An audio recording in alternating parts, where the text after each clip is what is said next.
All right, Brandon, you got the knees iced up here. Very physical game against British Columbia. How are you feeling after that game? I mean, it was a pretty good win. It was like a battle, and then we brought it out and blew them out by like 20, I think. So In the first two quarters, they showed a defense that you guys seemed to struggle with a little bit. What can you take from this game and implement in the championship game tomorrow? I mean, like watch film, do things different, and When you get into foul trouble, what type of emphasis do you place on being a good teammate while you're stuck on that bench? cheer for my teammates, call for screens, like if people are not calling on this court. So, and yeah. Pretty close game at the half. What was the message from the coaching staff to get you guys re-locked in to start the third quarter? Coaches said come out with the dog mentality, and that's what we came out with. And they've told me that dog mentality has come from the players since training camp. When you're one win away from lifting the trophy, what are the types of things that you guys are conversing about in the locker room? Staying locked in, and getting ready for our next opponent. From your perspective, why was the first half so close? Cause we thought it was a cakewalk, and then we just let that get close, and then by halftime we just came back out ready to kill. We appreciate the time. Get some rest. Best of luck tomorrow. Appreciate it. So you get British Columbia for the second time in this tournament, but they throw something completely different at you. How did you feel your team handled it in the first half, and then what about the response in the second?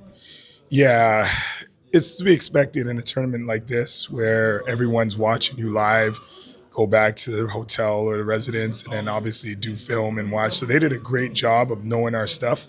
I felt like once we got out of the first quarter, we gave them a lot of life, which made the second quarter a lot harder.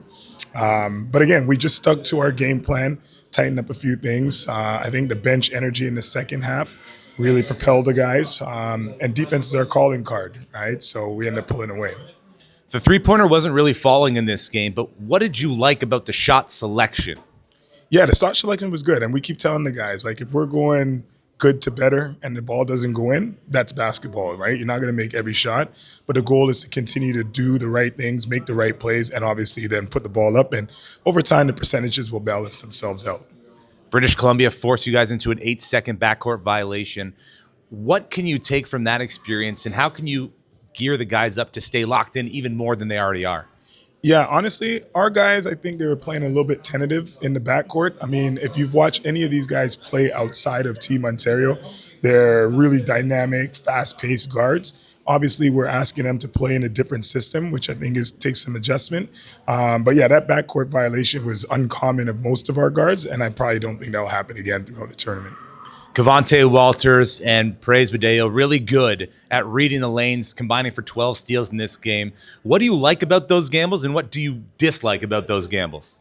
Well, they're calculated gambles, to be honest, right? We've also watched a lot of film, so we kind of understand if we're doing what we're supposed to do, where the pass is going to be. And with the guys as athletic as they are, oftentimes, like I said, it's a calculated gamble. So we can live with it. Obviously, the goal is to win the championship. You're one win away from that.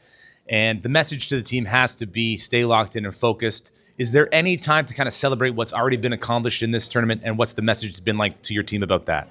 Yeah, honestly, there's nothing to celebrate at this point, right? Anyone that knows the history knows that we're typically the team walking out of here with gold. This group has been challenged with the task of repeating history, and if not, making their own history. So yeah, no one's celebrating at this point.